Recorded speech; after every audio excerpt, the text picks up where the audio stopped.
Oi, gente, eu sou a Eva Luana e eu divido hoje a mesa aqui com a Rafaela Juste e a Heloísa Monteiro. Nós estamos aqui hoje para poder apresentar mais um tema associado à nossa linha de cuidado da violência sexual. Os nossos convidados hoje são o Dr. Ângelo, que ele é graduado em Medicina pela Faculdade de Medicina do Triângulo Mineiro, possui especialização em Medicina de Família e Comunidade, concluiu residência médica na área básica de Clínica Médica e Endocrinologia e Metabologia, e ele também é o nosso professor e dono do caderno de endocrinologia aqui no Unisalesiano. Nós temos também aqui a doutora Thalita Nakassi, graduada em Medicina pelo Centro Universitário de Adamantina, e também temos a Franciane Ferreira Maziero, que é enfermeira pós-graduada em saúde pública, com ênfase em doenças transmissíveis pela Unip, especialista em enfermagem oncológica pelo Hospital AC Camargo e especialista pelo Hospital Sírio-Libanês em metodologias ativas e ensino e aprendizagem, e também a nossa preceptora aqui no Unisalesiano. O tema de hoje é o atendimento às vítimas de violência sexual na atenção básica. Então, para a gente começar, eu gostaria de direcionar minha primeira pergunta à doutora Thalita. Então, assim, doutora, quando chega pra gente a vítima lá na unidade básica, qual que vai ser o fluxo que ela vai passar? Bom dia. Então, a vítima, primeiro ponto, ela vai passar pelo acolhimento na unidade básica, né? O treinamento dos profissionais normalmente é um treinamento multidisciplinar, então, em teoria, todos os funcionários da unidade básica de saúde têm que estar aptos e qualificados para receber essa paciente, essa vítima. Então, ela pode contatar primeiramente um agente comunitário de saúde, o enfermeiro, o recepcionista, seja quem for, que vai direcionar ela para consulta médica. Né? Na consulta médica, o primeiro momento é o momento do acolhimento, né? Que de acordo com as normas técnicas vigentes, ela vai ser ouvida, né? Então, o médico tem que oferecer uma escuta qualificada, né? Humanizada, sem julgamento e sem valores, né, pré-concebidos, ou sem fazer tantas perguntas inicialmente também. Sim. Normalmente espera a narrativa se esgotar, né? Ela vai precisar de um tempo para poder descrever tudo o que aconteceu e relatar com aqueles conceitos básicos de humanização, tipo da ambiência, né? De ser um ambiente acolhedor, um ambiente que ela tenha direito à privacidade, que não tem outras pessoas, que ela saiba que não vai ser interrompida, enfim, um local adequado. E aí, normalmente, deixa-se esgotar a narrativa, a paciente conta o máximo de informação que puder, para depois o médico partir para perguntas, que tenha alguns formulários para serem preenchidos, né, com relação com alguns detalhes, perguntas de sim ou não, depois que a vítima relata o acontecido, então. E a partir dessa consulta, então, tem todo o fluxo que é seguido da contracepção de emergência, se for o caso, né? Quando tem penetração vaginal, da profilaxia de doenças infecciosas, HIV, sífilis, doença causada por gonococo, clamídia, que mais? Hepatite B, os testes rápidos. Mesmo quando são casos sem penetração, mas que não deixa de ser de violência sexual, né? A vítima também ela é ouvida, acolhida da mesma forma, tudo é preenchido, porque é a partir desse primeiro contato que ela faz esse relato mais detalhado, que serão armazenadas tantas informações, né, que depois podem ser usadas caso ela venha optar por fazer uma denúncia, por prestar uma queixa. Então, essas fichas que são preenchidas nesse primeiro atendimento são muito importantes, porque elas podem ser solicitadas depois pelas autoridades, né, judiciais, legais, e tudo é explicado para ela, como a equipe multidisciplinar vai abordar o caso, como vai ser coleta de material, de secreções e tudo. Então, tudo parte do acolhimento. Entendi. E assim, no caso, se for uma menor de idade, tem que ser com acompanhante? Se for um menor de idade, normalmente, eu acho assim, tem a questão do sigilo médico, né? Sim. Só que se for com menor de idade, é compulsória a notificação ao Conselho Tutelar. Em qualquer caso, sendo menor de idade ou não, é uma notificação compulsória, mas não à autoridade policial. Uhum. É uma notificação compulsória de saúde. Até para a gente ter uma noção da dimensão desse problema de saúde pública, problema social, problema cultural, né, estrutural, que acontece muito na nossa sociedade. Então, essa notificação é compulsória. Uhum. Obrigada.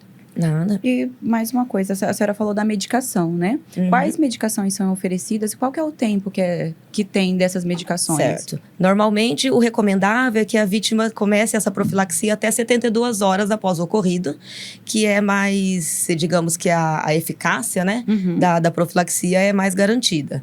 Então, no caso, com relação ao HIV, ela vai fazer a profilaxia pós-exposição, se ela concordar, tudo através da assinatura de um termo de consentimento, ela vai tomar os antirretrovirais.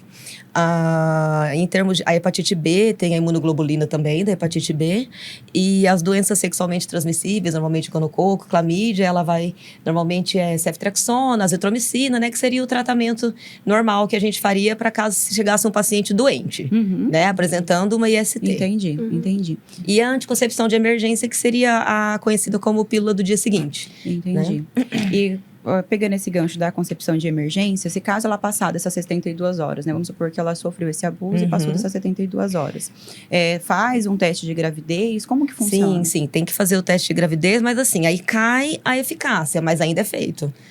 Se não me engano, até 5 dias, né? Ainda é feita a contracepção de emergência. E essa contracepção de emergência eu sei que tem nas UBSs. Né? Lógico que a coleta dos vestígios, a coleta do suave de secreção vaginal, oral, aí já seria em outro atendimento. Mas a contracepção de emergência, ela já pode receber na UBS. Certo. Tá? E é interessante que tudo isso já é feito ali no primeiro momento, justamente para a gente não perder essa paciente, né? Porque, isso. Né, corre o risco dela não acabar não voltando, tipo, isso, exatamente. Fazer um medicamento daqui para não uma perder semana. o segmento, exatamente. E essa paciente, ela tem a opção ou não de fazer essa queixa para as autoridades competentes, né, para a autoridade policial.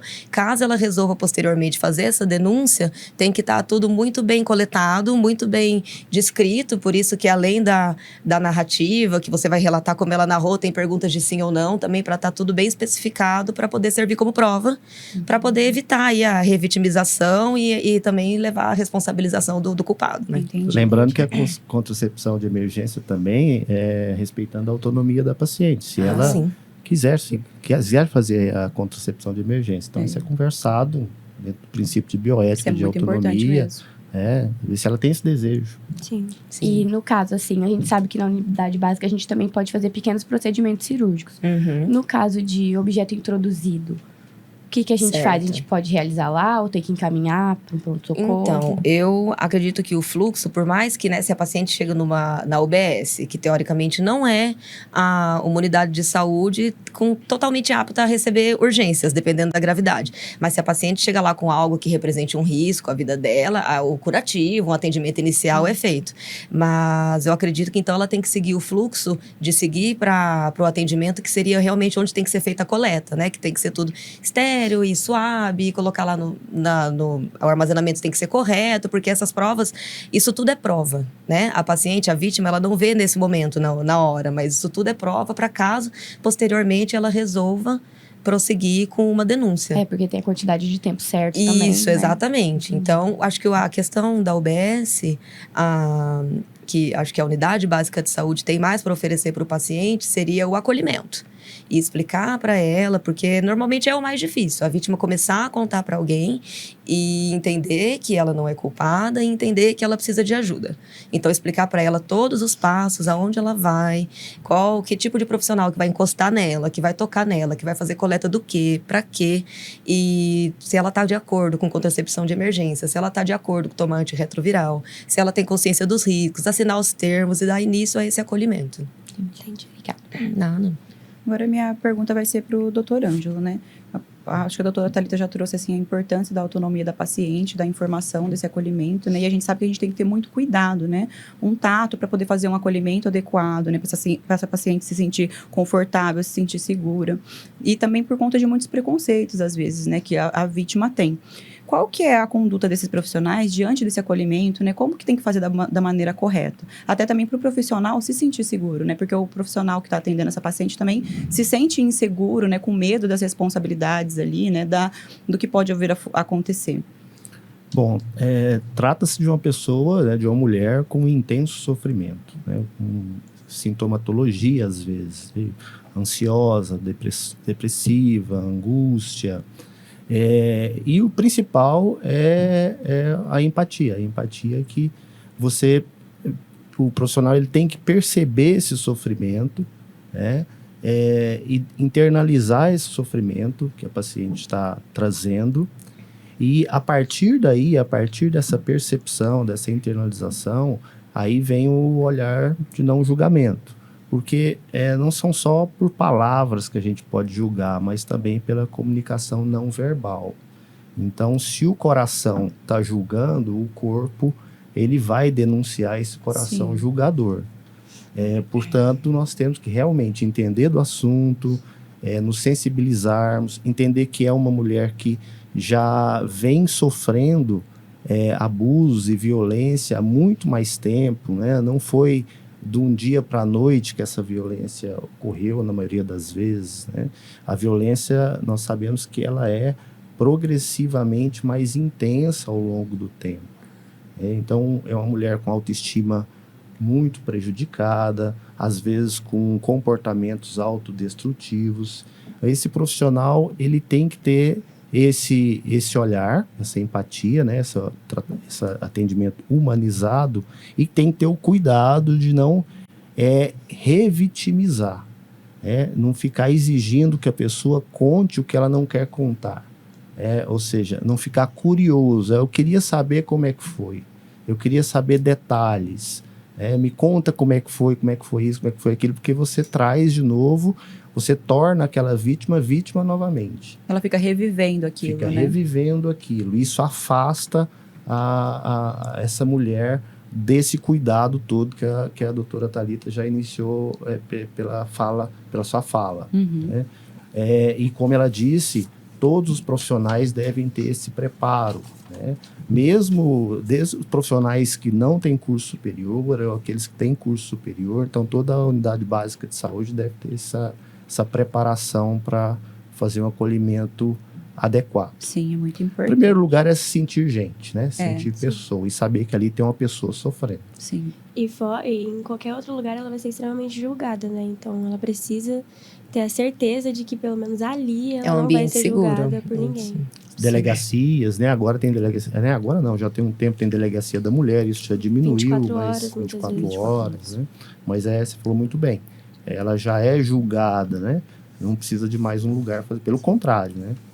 Nós temos que abrir os braços para essa pessoa. Às vezes ela mesma, né, se culpa pela violência, né? Então já começa aí, É verdade. né? Exatamente. O sofrimento, né? Que a culpa é dela, né? Da roupa que ela vestiu, né? Do comportamento. Então a gente não pode reafirmar isso a todo momento, né? No atendimento. Por isso a importância que o doutor falou de capacitar os profissionais para esse momento, né? Isso, a Fran falou muito bem. Essa mulher, ela já traz internalizado um preconceito social. Ela mesma já internalizou isso. Ela acha que ela foi a culpada. Ela fez por merecer, a maioria das vezes, né? E aproveitando, então, Fran, você que é enfermeira, você sabe da importância da enfermagem, né, dentro da UBS. Qual que é a sua visão, né, do acolhimento da enfermagem, né, nesse momento tão delicado? Eu acho que é de extrema importância, até porque, assim, normalmente o paciente procura alguém da enfermagem, né, por ser uma violência, por saber que precisa, às vezes, de um curativo, ou, né, do objeto, que ela precisa... E é mais próximo, né? Depois do agente comunitário, o enfermeiro, né, o pessoal da enfermagem está bem próximo. Então, é como, né, o doutor Ângelo falou, a doutora Thalita também falou, não ter esse preconceito, não levar, né, o nosso julgamento, a nossa religião, né, de repente ela deseja o aborto, né, depois dessa situação de violência. Então, a enfermagem precisa ter um olhar carinhoso, acolher, né, essa vítima, sentar e ouvir, né, porque muitas vezes a gente lê o questionário, faz um questionário, encaminha, né, para tal coisa, encaminha, liga, tal, faz, e não escuta, né, não acolhe, não senta e fica... Esquece de fazer o mais importante, faz ouvir, no né? automático. Faz no automático, porque tem preventivo para colher, tem outras coisas, né, tem a rotina da unidade. E essa mulher, ela precisa ser acolhida no tempo dela, né, e escutada, que muitas vezes ela não é ouvida, né, ela só vai passando, né. Então, a enfermagem tem esse papel e precisa resgatar esse papel, né, Verdade, na um papel unidade. muito importante, né? Eu acho que é um grande desafio para nós profissionais de saúde, né? Nós temos a parte burocrática do nosso trabalho, mas a finalidade maior da profissão em saúde é aliviar o sofrimento. Então, às vezes, fazendo o trabalho burocrático, a gente não que esquece. Mas é tanta coisa para se fazer. Passa por cima, né? E passa desapercebida, né? Então, é ter sempre ficar atento, né? Qual que é a minha principal função aqui? É aliviar o sofrimento. Eu tenho que fazer outras coisas também, mas a principal é essa. É porque, às vezes, não é nem o sofrimento físico, né? Ela tá com aquele sofrimento dentro dela, né? Psicológico, né? O porquê, porque eu, né? Ninguém me escuta, o que aconteceu, né? Que eu sou culpada. Então, a gente precisa realmente parar nesse momento, né? Ter a sabedoria, a paciência de ficar com essa mulher e acolher ela. Sim, lembrando que na atenção primária nós temos aí um dos atributos, né? Que é a longitudinalidade, os atributos primários da atenção primária. E lembrar disso, a gente não precisa, às vezes, naquele momento, escutar tudo ou tirar informações excessivas, né? Nós vamos estar acompanhando de perto essa pessoa, mesmo porque vai trazer adoecimento mental na maioria das vezes. Sim. Vai precisar de cuidado mental. E É às um paciente vezes que vai ter que ser acompanhado. Medicações, né? Para tratamento de transtornos mentais que surgem, né, normalmente nessa situação. Apoio multidisciplinar, né? Estresse pós-traumático e tudo que pode acontecer. E aí entrar o NASF mesmo, seguindo o raciocínio que a Eva tinha perguntado para o senhor, doutor Ângelo, sobre a capacitação dos profissionais. A gente sabe que a gente tem o NASF, né, que é o Núcleo de Apoio à Saúde da Família, e tem vários profissionais que fazem parte. E eles vão estar com esse cuidado longitudinal. O senhor pode explicar mais para a gente como que eles vão estar atuando? Sim, né? A atenção primária é trabalho em equipe. Sim. É reconhecer a nossa finitude.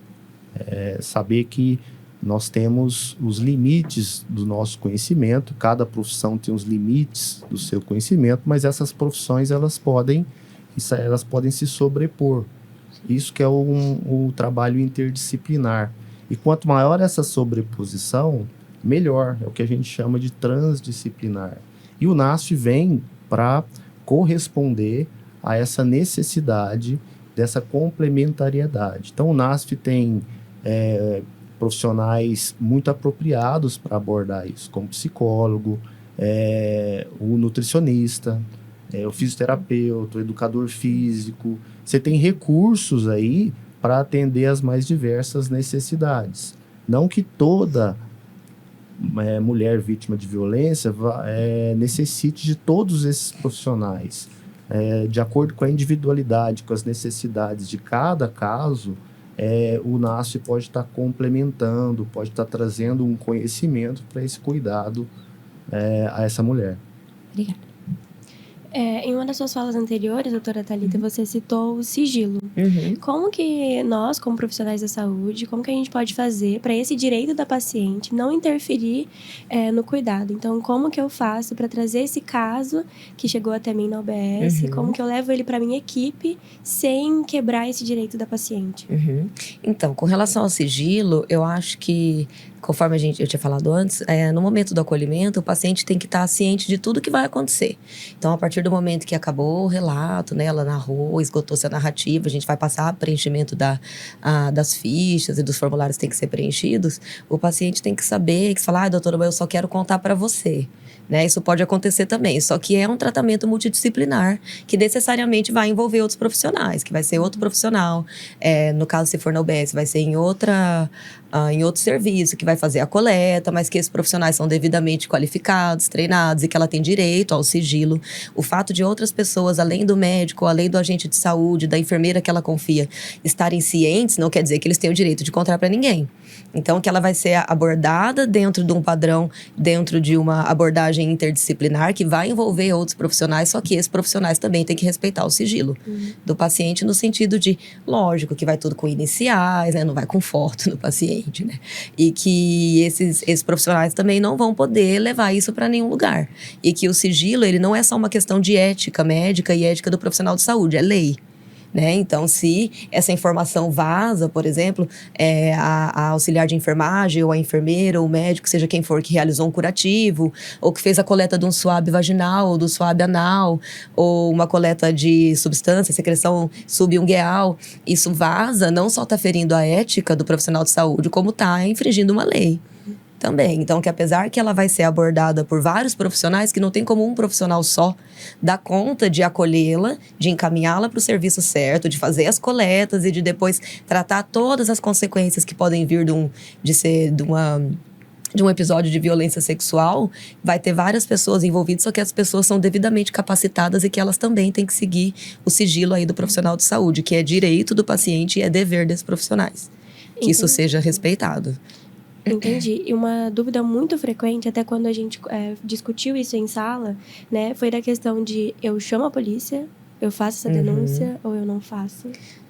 Hoje, atualmente, não tem necessidade de fazer denúncia para a autoridade policial.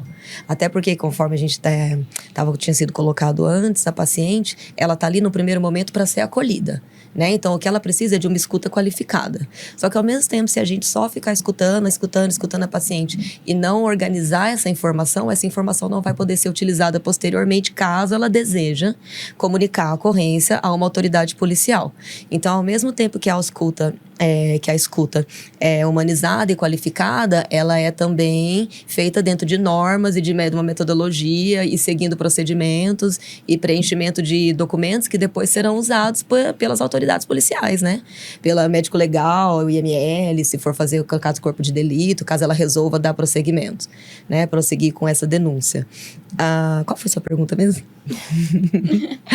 Foi da questão se eu denuncio, eu chamo a polícia. Isso, mas a denúncia não é obrigatória, não precisa acontecer. Isso cabe à paciente. E ela tem que estar ciente desde o começo, desde esse primeiro acolhimento, que ela pode denunciar ou não. Que ela nunca denuncie, que nunca haja uma autoridade policial envolvida, que da mesma forma ela tem direito a ser acolhida, a ser tratada dentro do princípio da credibilidade. Ninguém está ali para duvidar do relato dela, para duvidar do que aconteceu, a ser tratada como uma vítima de uma violência da qual ela não teve culpa. E ela tem o direito, né, respeitando a autonomia do paciente, ela tem direito de decidir sobre tudo. Ela tem direito de decidir se ela vai dar sequência com essa denúncia ou não, se ela vai querer a anticoncepção de emergência ou não, se vier a acontecer uma gestação, se ela vai optar pelo abortamento, que também é previsto em lei, ou não, se ela concorda com os antirretrovirais, se ela concorda com as medicações das profilaxias, das doenças sexualmente transmissíveis. Então, tudo isso é ela que vai decidir. Entendi. Mas a autoridade policial não precisa ser chamada. A notificação que é compulsória do profissional de saúde é a notificação de saúde. Assim como a gente notifica sífilis, a gente notifica leishmaniose, a gente tem que notificar também, é uma notificação compulsória, né, para nós profissionais de saúde que tem uma vítima de violência sexual. Mas essa notificação, ela é para sistema de informação de saúde, não tem nada a ver com a polícia. Se ela não quiser nunca levar isso adiante, ninguém nunca vai ficar sabendo. Você vai acolher o paciente, vai tratar o paciente e nenhuma autoridade policial nunca vai ficar sabendo, não vai ser feita nenhuma investigação. Entendi. E um dos assuntos que a gente trouxe aqui também é a questão de você manter o cuidado longitudinal dessa paciente. Então, como que eu faço para eu não perder essa paciente? Existe alguma ferramenta? Porque a gente sabe que tem o PTS lá na OBS. Por exemplo, aqui em Araçatuba, a gente tem o CRM, que é o Centro de Referência da Mulher. Sim. Que quando nós, como alunos, né, fomos lá conhecer, a gente ficou extremamente encantados Incrível, com o trabalho deles. Que eles dão um apoio psicológico, apoio financeiro para esses pacientes extremamente importante. Então, existe essa comunicação com o CRM? Sim. E, teoricamente tem que existir a comunicação da Unidade Básica de Saúde com o CRM e através do NASF, né? Porque, como o doutor Ângelo tinha dito, a Unidade Básica de Saúde, ela faz um atendimento longitudinal, né, transversal e longitudinal. Então, você acompanha a saúde desse indivíduo ao longo do tempo, né, tentando atuar sempre de forma preventiva, não só atuar de forma curativa, cuidando da saúde de forma integral desse paciente, desse indivíduo, e a partir do momento em que a vítima sofreu uma violência, ela vai ser acompanhada posteriormente com todas as ferramentas da Unidade Básica de Saúde. Como você disse, Comapa, genograma, PTS, reunião de equipe, agente comunitário de saúde que está sempre passando, que está sempre checando, através do NASF, psicólogo, se for o caso, fisioterapeuta, nutricionista, que a gente sabe, além, né, das especialidades que também estão disponíveis da UBS para matriciamento, como, por exemplo, psiquiatra. Né? Hoje a gente está com um atendimento excelente de psiquiatria mesmo, uma vez por mês a psiquiatra vai na unidade, a gente pode marcar consulta para essa paciente ser atendida em conjunto pelo médico de estratégia de saúde da família, junto com o psiquiatra, atenção farmacêutica, tudo. toda a equipe multidisciplinar da UBS. Então, essa paciente não pode ser perdida, porque isso já iria contra os princípios da unidade básica de saúde e desse cuidado longitudinal da população adscrita. Cada unidade básica cuida ali da sua população, que é devidamente cadastrada, registrada. O agente comunitário sabe onde a pessoa mora e das suas necessidades, e da gente cuidar da saúde dessa pessoa no decorrer do tempo, né? Até porque também pode ter pacientes que já sofrem várias vezes o abuso e pode chegar até ir na unidade básica, mas não escolher denunciar naquele momento. Por questão de dependência financeira, abuso que ocorre no ambiente doméstico. Sim, e aí depois, se por alguma coisa mais grave resolver denunciar, vai acontecer da mesma maneira. E vai ter o registro de tudo. Vai ter o registro de tudo. O registro e, assim, não sei informar exatamente como é feito tecnicamente, né? A acomodação, o armazenamento dessas secreções, tudo. Mas eu sei que é realizado dentro de normas, né? Eu estava me informando, normalmente são 4 swabs, acho que 2 para DNA, né? Para poder levar depois a responsabilização do agressor. E do 2 para a questão das doenças transmissíveis, tudo. Só que... E esse material também, ele é armazenado por tempo determinado. Então, quer dizer, se um dia ela resolver né, entrar em contato com uma autoridade policial e denunciar, o dia que ela se sentir capaz, que ela sentir, no caso de violência doméstica, que ela pode quebrar esse ciclo, que ela não está numa situação mais de dependência, e tiver a coragem e o apoio para fazer isso, vai estar tudo lá armazenado. Por isso que é importante que esse fluxo seja padronizado. Ao mesmo tempo que é humanizado, tem que ser, né, feito de forma totalmente profissional, porque aquela informação é valiosa. E às vezes ela nunca mais vai contar para ninguém.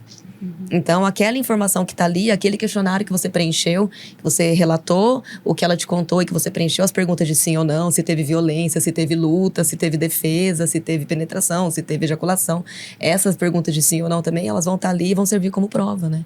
Para uma possível investigação. Isso que você falou também da psiquiatra, né? Do envolvimento, eu acho que isso é muito importante, né? Porque assim como o doutor Ângelo falou e a Rafa ressaltou aqui agora de novo, é muito importante porque ela pode ter vindo sofrendo abusos há muito tempo. Pode ser que ela pode não ser a primeira vez, né? Então, esse acompanhamento psicológico, psiquiátrico é muito importante, né? Que vai trazer ela mais segura, vamos dizer assim, né? E acompanhando ao longo do tempo mesmo, né? E a UBS faz isso, né? Sim.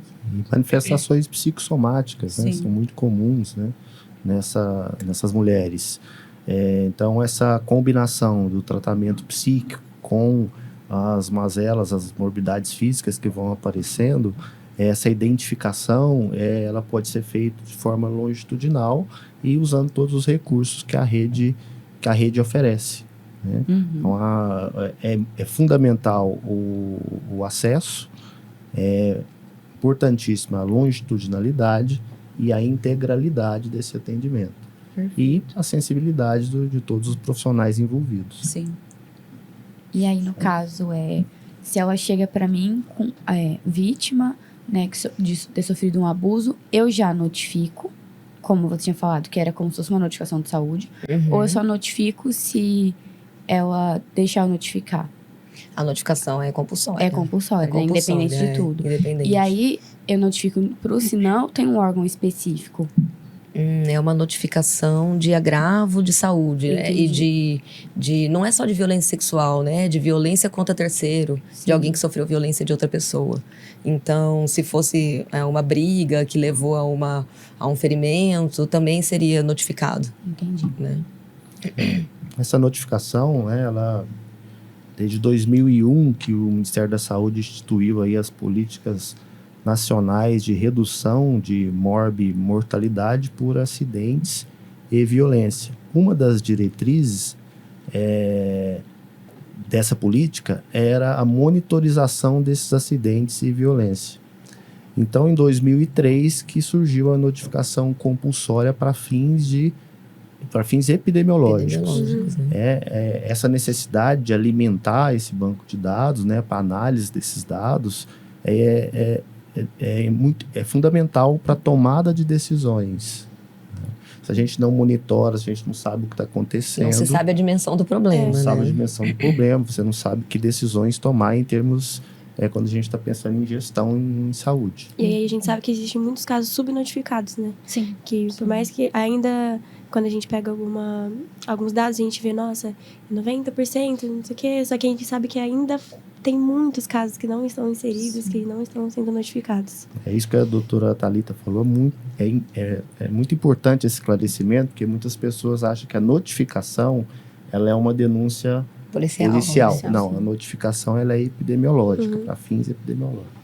Até para ter base de dados, né, para a criação de políticas públicas de saúde, de intervenção, né? Para intervenção, desde Ministério da Saúde, né, Estado e o próprio município poder utilizar. Ela das acontece informações. em loco, na própria unidade básica de saúde, essa notificação, tem um formulário, né, e é sigilosa, como nós só estamos dizendo, toda ação aí é sigilosa. E esse formulário, que seria a ficha de notificação, a gente precisa... nós somos futuros médicos, assim, ter algum acompanhante? Algum enfermeiro? Assinar, se fala. É recomendado que a gente faça esses atendimentos sempre em equipe, né? Sempre em conjunto, porque são assuntos delicados, né? Então é uma recomendação, mas não obrigatoriedade. Dependendo do fluxo da unidade, você não tem como ter dois profissionais às vezes ali, mas sempre recomendado. Na unidade básica de saúde, normalmente, o médico não faz nada sem o seu enfermeiro. São muitos papéis para preencher, e são muitos códigos e muitos procedimentos. E normalmente, o enfermeiro está sempre ali ajudando, ele domina tudo, tem todos os papéis, todos os formulários e sabe preencher tudo. É quem domina mais as questões a cabeça É o enfermeiro, o médico da UBS não vive sem seu enfermeiro. A equipe. É verdade. O Fran, então, assim, em relação à classificação dessas violências, né? A gente consegue classificar elas em aguda, em crônica? Como que é? Sim, como a doutora Thalita já mencionou, até 72 horas, né, essa violência é classificada como aguda, né? E após essas 72 horas é como crônica. Entendi. Tá? E, por exemplo, então, um exemplo. Se essa paciente, essa vítima, ela veio, né, e com essa violência. Mas é uma violência que já vem acontecendo há um longo tempo. Eu ainda classifico ela como aguda porque ela veio nesse período menor de 72 horas ou eu classifico ela como crônica? Se ela veio, né, e tem ali a lesão, né, sofreu antes das 72 horas, nessa última vez, a gente vai classificar essa violência como aguda, né? Entendi. Tá. Agora, vamos supor... eu sou médica lá, estou na minha UBS e eu atendo uma paciente, né, uma vítima de violência, só que ela está com um membro fraturado, alguma coisa um pouco mais além do que a gente comentou até agora, né? Como que eu faço? Eu faço essa profilaxia, esses testes na UBS, depois encaminho ela para Santa Casa? Ou eu vou encaminhar essa minha paciente para Santa Casa direto e lá faz profilaxia, teste? Como lá, funciona? Depende da gravidade do quadro da paciente. Se der para fazer todo o tratamento, o início ali na UBS, já fazer a profilaxia ali, é melhor, né? Porque depois lá na Santa Casa, aí dá para fazer, né, a correção da fratura, ou, né, um curativo maior, precisar internar, né? Se ela estiver em cárcere, se precisa fazer uma hidratação, né? Alguma coisa desse tipo que precise ficar. Aí a gente pode ser encaminhado para a Santa Casa. Mas, a princípio, quanto antes a gente fizer a profilaxia, né, todas as medicações, teste rápido, colher a história, é melhor. E não vai ser só na UBS, né, que eu vou receber essa paciente, né? Quais que vão ser as outras portas de entrada que essa paciente, essa vítima de violência, ela pode estar procurando? A mulher, ela pode procurar qualquer serviço, né, qualquer equipamento de saúde. Ela pode se sentir acolhida, por exemplo, numa consulta no AME, ou num CAPS, né, na unidade, ou ela pode ir direto para o PS, porque ela acha que é melhor pela lesão, por ser violência, né. Tem a cultura também de procurar o pronto atendimento, ou uma UPA. Então, qualquer desses serviços, né, qualquer um dos serviços tem que acolher a paciente. E se não tem a profilaxia ali, como um CAPS, né, ele tem que entrar em contato com a unidade da paciente e encaminhar ela para lá ou para Santa Casa para dar continuidade. Isso é muito importante a gente saber que tem todas as portas, né? Que essa mulher, estando vulnerável, no que estiver mais próximo dela, ou onde ela se sentir mais segura, ela pode procurar. Ela pode procurar. Às vezes a unidade ela tem receio, tem vergonha, porque conhece todo mundo, né? Ou é até uma profissional da unidade, de repente, né? Pode ter esse caso, mas ela pode procurar outros serviços. E nesse caso por isso que você falou agora, uma cidade pequena, né? Onde essa mulher conhece todo mundo, ela pode procurar isso numa outra cidade? Pode, ela pode. Porque pode. Ela vai ser acolhida, ela tem que ser acolhida. Ela tem que ser acolhida. Tem que ser acolhida. Se ela falar, eu sou de tal cidade, mas vim aqui porque, né, eu sofri uma violência, eu preciso, foi ontem ou faz mais de... Tem que fazer tudo, né? A unidade vai, acolhe ela e tem dá que ser seguimento. feito independente de onde ela está e qual Sim, porta ela precisa, de entrada ela procurou. Porque tem né, os princípios do SUS também, né? Uhum. Que ela é para todos, né, no território, então Sim. e a gente tem que lembrar, né, que é uma vítima de violência que precisa tanto dos cuidados físicos quanto psicológicos. Sim. Então, o primeiro atendimento é fundamental nesse momento. E às vezes ela pode procurar, né, por ser uma violência, a delegacia. Ela vai lá e faz um boletim e ainda não foi nenhuma unidade de saúde. Esse equipamento, né, delegacia, ele precisa estar atento, estar ciente de encaminhar essa mulher para o serviço, né? Que seja o pronto atendimento, que seja o BS. Ele precisa orientar essa mulher a procurar o serviço para ela se cuidar, para ela receber, né, a medicação, fazer os exames que forem necessários, né? Uhum. E continuar o tratamento, o acolhimento dela. Todos os pontos de primeiro contato, né? Mas também, às vezes está num ambulatório de especialidade, ela foi lá para ter uma hipertensão arterial. Ela foi para ser atendida por esse motivo. Mas, de repente, durante a consulta médica de hipertensão arterial, ela tem aquele insight, o médico dá uma certa abertura, ela sente confiança ali naquele momento, e é ali que ela vai falar sobre isso. Uhum. Então, tudo isso pode acontecer também na atenção especializada.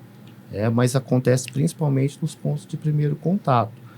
O mais amplo deles é a que mais se capilariza nos territórios, é a atenção básica. Perfeito. E aí, Fran, quando essa vítima ela precisa ser encaminhada, quais que são os documentos que eu preciso preencher para fazer essa referência, né, dessa paciente? Sim, a gente tem que lembrar agora da nossa linha de cuidado, né, que está implantada, vai ser implantada. E, assim, os documentos necessários para esse encaminhamento, né? Avaliação, né, médica, né? Anamnese, exame físico, o relatório médico com todas as informações, uma carta de próprio punho dessa paciente com o relato, né, do ocorrido, relatório da psicóloga, de quem fez o atendimento multidisciplinar. Às vezes ela passou com a psicóloga e assistente social, né? Ultrassom, acho que eu já falei, e a carta, acho que é isso que ela precisa. Tá? Entendi. E aí, na questão de ser uma vítima que deseja realizar um aborto legal, na UBS, eu já entro com essa documentação, eu Sim. preciso encaminhá-la para a Santa Casa e lá ela vai realizar esses... Não, assim, como, por exemplo, né, a doutora Thalita falou, ela faz o atendimento, fez toda a profilaxia, está tudo registrado. Então, a unidade vai encaminhar tudo por e-mail, não vai entregar na mão dela e falar, agora você procura a Santa Casa e se vira. Não é assim, tá? Toda essa documentação tem que ser enviada por e-mail, tá? Por PDF, tudo digitalizado certinho. Aí encaminha no e-mail da regulação, do DRS2, e a gente vai encaminhar para a Santa Casa para poder articular o melhor dia, né? O profissional que vai realizar esse aborto, porque o profissional também tem a opção de não, né? Que tiver de plantão lá no dia, falar, não faço. Então, tem todo esse fluxo para preservar a identidade dela e ela poder ser direcionada. E o importante também da documentação é manter um telefone de contato atualizado. Porque como ela sofre violência, ela pode mudar de telefone para o agressor não encontrar mais ela, porque pode ser o namorado ou o vizinho, né? Então, tem que estar sempre atualizado. O cartão do SUS também, tá? Para a gente poder inserir nos sistemas e dar prosseguimento no tratamento. Entendi. E eu posso deixar o e-mail, não sei se depois vocês querem por escrito, mas também posso deixar o e-mail do Núcleo de Regulação do Departamento Regional de Saúde para estar enviando essa documentação. Mas a Secretaria Municipal também já tem. E aí, com o fluxo agora, se Deus quiser, vai estar tudo certinho. Isso vai ficar muito claro para todas as unidades de saúde também. Para a mulher não perder o tempo, né? Porque para fazer o aborto, né, doutora? Tem um período, né? Não pode passar desse tempo. Né? Então, para a mulher é muito importante a gente ser o quanto antes. Pode falar o e-mail, então. Tá. Núcleo de NR, que é Núcleo de Regulação, N de navio, R de rato, .drs2, @gmail.com. Tá bom, obrigada, Fran. Beleza, então, para encerrar, eu gostaria de agradecer a presença dos nossos convidados, a doutora Ângela, a doutora Thalita e a Fran. Gostaria de agradecer principalmente pelo fato de vocês estarem apoiando o nosso projeto. Gostaria de agradecer a Lucila por ser tão essencial na nossa formação aqui dentro da faculdade. Gostaria de agradecer as minhas amigas, a Eva e a Rafa, por estarem participando desse projeto também. E a gente aprende que o médico ele é especialista na arte do cuidar. E na faculdade, desde o primeiro semestre, a gente aprende a importância da promoção da saúde. E o nosso projeto da linha de cuidado, ele tem o objetivo de promover saúde para todas as pessoas. Então, a gente espera, com o coração cheio de vontade de ajudar ao próximo, que a linha de cuidado, os episódios do podcast e todos os outros projetos que a gente vai desenvolver, que ele atinja muitas pessoas e que ele ajude a capacitar os profissionais e ajude a essas pessoas a se sentirem melhor. E a gente espera muito poder mudar um pouquinho do mundo com o que a gente está desenvolvendo. Eu queria agradecer a todos vocês por estarem aqui apoiando a gente. Agradecer a professora Lucila pela iniciativa e apoio com todas nós. Agradecer minhas duas colegas de mesa aqui, a Eva e a Elô. E a Naya, que está ali nos bastidores. E dizer que eu estou muito realizada. Eu posso falar, eu como todo mundo que está participando disso. Porque, como a Elô falou, a gente está aqui... futuramente vamos ser profissionais, então a gente quer ajudar os de agora e os do futuro. E é isso, eu estou muito realizada com o projeto e muito obrigada por vocês estarem aqui hoje junto com a gente. Queria agradecer também vocês pela presença, né, por ter sido tão enriquecedor ter essa troca, né, esse bate-papo com vocês. Queria agradecer a Lucila muito, porque ela... Acho que a gente está construindo um sonho juntos, né? As minhas amigas, né? A Rafa, a Elô, a Naya, que está ali apoiando a gente, né? E que eu estou muito grata. Acho que é um sonho, é um propósito. Até eu me emociono porque é um propósito, né? Que vai seguir, que eu espero que ajude muitas pessoas, né? Muitas mulheres, que vai ser implantado aqui, que vai ser implantado na nossa região, né? Que ele siga esse propósito mesmo. Obrigada.